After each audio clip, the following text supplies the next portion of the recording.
What's up, y'all? This your girl Drew with the T. If this your first time here on my channel, please be sure to hit that subscribe button. Let's help the channel grow.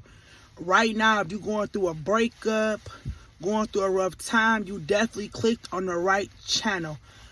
This subject today gonna touch on how to survive a breakup, how to get over a breakup.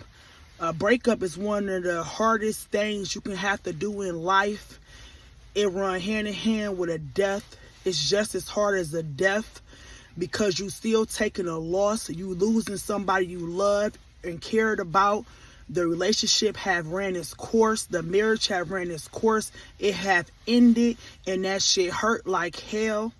Especially if that was somebody you expected or thought you was going to spend the rest of your life with, or that you saw that you had a future with, but for various reasons, it did not make it. And that's what we're here to talk about. How do you get through it? Because the shit hurt. I ain't gonna lie. I don't care how many times I've been through a breakup. It never get easier.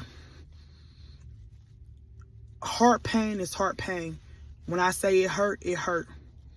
And it's one of them type of pains that nobody can see on the outside. It's internally, you live inside of you. It's internal emotional pain that nobody else can see, nobody else can feel. All you can do is verbally tell people about it. It's not like somebody cutting your arm, they can see the blood, they can see you bleeding, they can see it outside. It's like your heart is bleeding. That's the internal pain I'm talking about. And it's this, and you go through the grief, the same type of stages of grief that you go through when somebody passed away. It's the same stages of grief you go through when you losing someone you love and that you care about. You're going to go through denial. You're going to go through depression. You're going to go through anger. You're going to go through bargaining where you wish, if I only did this, I could have saved it. If I only did that, I could have saved it. If I only didn't say nothing, I could have saved it. If I didn't speak up for myself, I could have saved it. If I would have watched my mouth around the person, I could have saved it. That's what going a lot of time when you're dealing with an abuser. If I just would have shut up, if I just would have not said nothing, if I would allow this person to cheat on me, if I would allow this person to live off me, if I didn't set boundaries, if I would allow this person to take advantage of me, if I didn't step up for myself, I could have saved it. But the truth of the matter is you would have still been miserable. Anytime you go against yourself, it's only going to last for so long. When you can't really be who you want to be in a relationship, you got to find somebody you could be yourself with that can accept you for you. If not, it's not going to never work. Somebody that's compatible, somebody can accept the good, bad, flaws, and all about you. You shouldn't have to change yourself to be with somebody, especially if it's for the worse. I don't feel like all change is bad. If it's for good, if it's going to help the relationship for both of y'all, especially when you're dealing with a person with addiction, whether it's an alcohol addiction, a drug addiction, a gambling addiction, any type of addiction that's bringing down a relationship is not a bad change. But when they want you to enable that type of addiction to bring yourself down to those standards, that's not a healthy change. You actually enabling the person and you not making it a healthy relationship or environment for yourself to survive. So sometimes the best help you can get that type of person is walking off. But let's talk about some things you can do through this terrible time. First off, allow yourself time to cry. Not while you out driving. Allow yourself time to grieve. Allow yourself time to feel your feelings. Allow yourself time to be human. If you feel like crying, cry. If you feel like scream, scream. If you feel like yelling, yelling. If you feel like throwing some shit around your house, just don't bust no window. If it's just you in that house, do what you gotta do to let that shit up out of you. Don't let it ball up inside of you. You gotta let it out. You ain't never feeling like you too prideful or too weak to cry. If you genuinely love that person, cry. Cry, cry, cry. Normalize your feelings. Normalize today is not a good day for me. Do not run from your feelings. Do not deny your feelings. Do not hide your feelings. When you be in denial, it's going to hinder the process. It's okay to let it out. That's number one.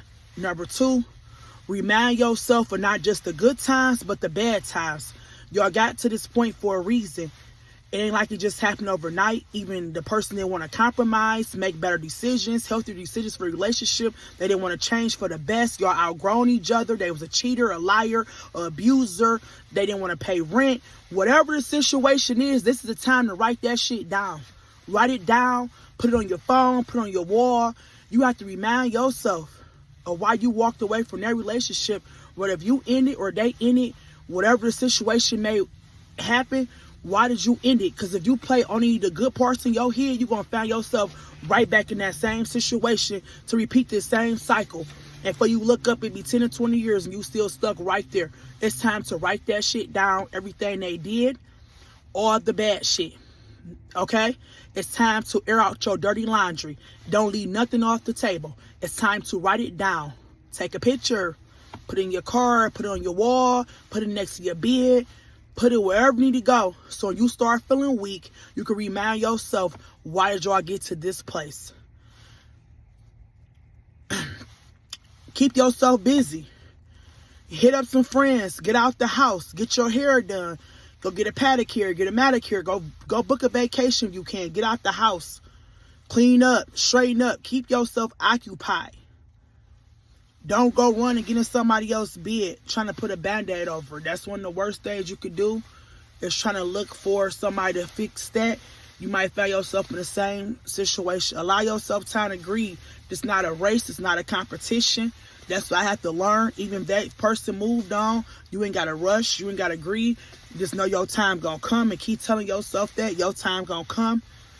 Your time going to come. You're going to finally find a person that's good for you, and you're going to live happy ever after. Keep hope alive for yourself. Even on them days you feel like giving up, do not give up on yourself. Keep reminding yourself that you're a beautiful person and hard times won't last. There's somebody out there for you. You don't have to settle. You don't have to dummy yourself down. You don't have to go against your boundaries, your morals, your self-worth to be with somebody. It's going to be somebody out there who's going to be compatible with you, who's going to be able to meet your expectations, and who's going to love you for you, that you ain't got to dummy yourself down to abuse and toxic relationships. That should help when you keep reminding yourself. And also remind yourself, where do you want to be in the next 5 years? If you want to be married, if you want to be in a committed relationship, is the person you with right now today, can you see marriage with that person? Do you see a future with this person? And it's time to be real. Even if y'all are married and you're looking at a divorce possibly, can you remain in a relationship with this person happy 5 years from now based on where y'all at today? If those answers no, then you need to use that to help you get over that pain when you're feeling weak. If you don't even see a future with this person. And remember, this pain is temporarily. I know it feel like it's not going to never let go. I know you're going to feel like you're never going to get over it. But think about somebody else you got over. That's what I have to do. Other times in your life when you have to get over shit that was not so pleasant, that was painful. How did you get over? How did you manage? So you gotta use your strength perspective and look at things in our life that we overcame in the past and how did we get through it. This is the time to look back on how you got through other tough times to help you get through this time. And remember, stay true to yourself, whatever you choose to do. Stay true to yourself, love yourself, encourage yourself, treat yourself kind, and treat yourself with dignity and respect. And I hope this was helpful on how to survive a breakup. If this is your first time here, please be sure to hit that subscribe button, like it, share it. It's your girl Dree with the T. And as always, free game, y'all.